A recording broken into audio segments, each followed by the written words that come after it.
1940 ജനനം. തളങ്കര അമീച്ച.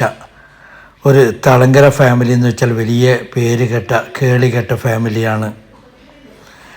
പഠനകാലത്ത് തന്നെ അമീച്ചക്ക് പോളിറ്റിക്സായിട്ട് നല്ല ബന്ധമുണ്ടായിരുന്നു. ആ സമയത്തൊക്കെ എൻ്റെ ഓർമ്മ ശരിയാണെങ്കിൽ അമീച്ച വിമത ലീഗിലായിരുന്നു പ്രവർത്തിച്ചു കൊണ്ടിരുന്നത്. തളങ്കര പടിഞ്ഞാറ് തന്നെ 3 പ്രാവശ്യം എതിർ സ്ഥാനാർത്ഥി ഇല്ലാണ്ട് വിജയിച്ചിരുന്നു.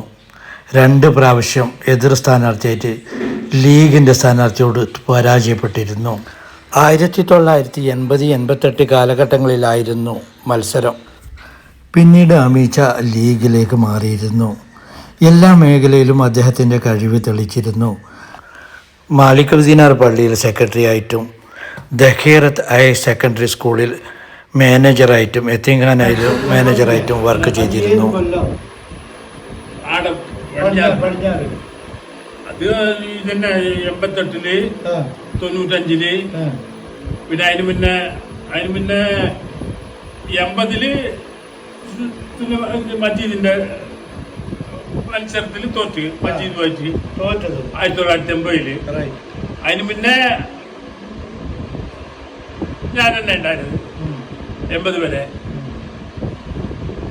പടിഞ്ഞാറ് നാട് ഇഷ്ടമുള്ള നാടാണോ? പടിഞ്ഞാറിനെ ഇഷ്ടമാണോ? പിന്നെ ഭയങ്കര ഇഷ്ടമാണോ? പണ്ടേ ഞാൻ ചെറുപ്പത്തിലേ വളർന്നതല്ലേ പടിഞ്ഞാറ്. ഞാൻ പടിഞ്ഞാറ് തന്നെയല്ലേ ചെറിയപ്പോഴേ ഉണ്ടായി. പടിഞ്ഞാറ് സ്കൂളിൽ തന്നെയല്ലേ പഠിച്ചിനെ. പടിഞ്ഞാറ് സ്കൂളിൽ തന്നെ ഞാൻ 5ാം ക്ലാസ് വരെ പഠിച്ചിനെ. അന്ന് ഞങ്ങളോടൊപ്പം മത്സരിച്ചില്ല പടിഞ്ഞാറ്. മത്സരിച്ചില്ല. അപ്പൊ ഞങ്ങൾക്ക് അമീച്ച ക്രിക്കറ്റിന്റെ bat ബോളെല്ലാം മേങ്ങി തന്നിന്.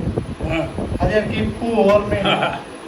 Full set bat ball അത് ഭയങ്കര ഓർമ്മയുണ്ട്. സിദ്ദീഖും ഞാനും കൂടിയാണ് അമീച്ചാൻ്റെ വസതിയിൽ പോയി. അമീച്ചാനോട് എത്ര സംസാരിച്ചാലും ഞങ്ങൾക്ക് മതിയാവുന്നില്ല.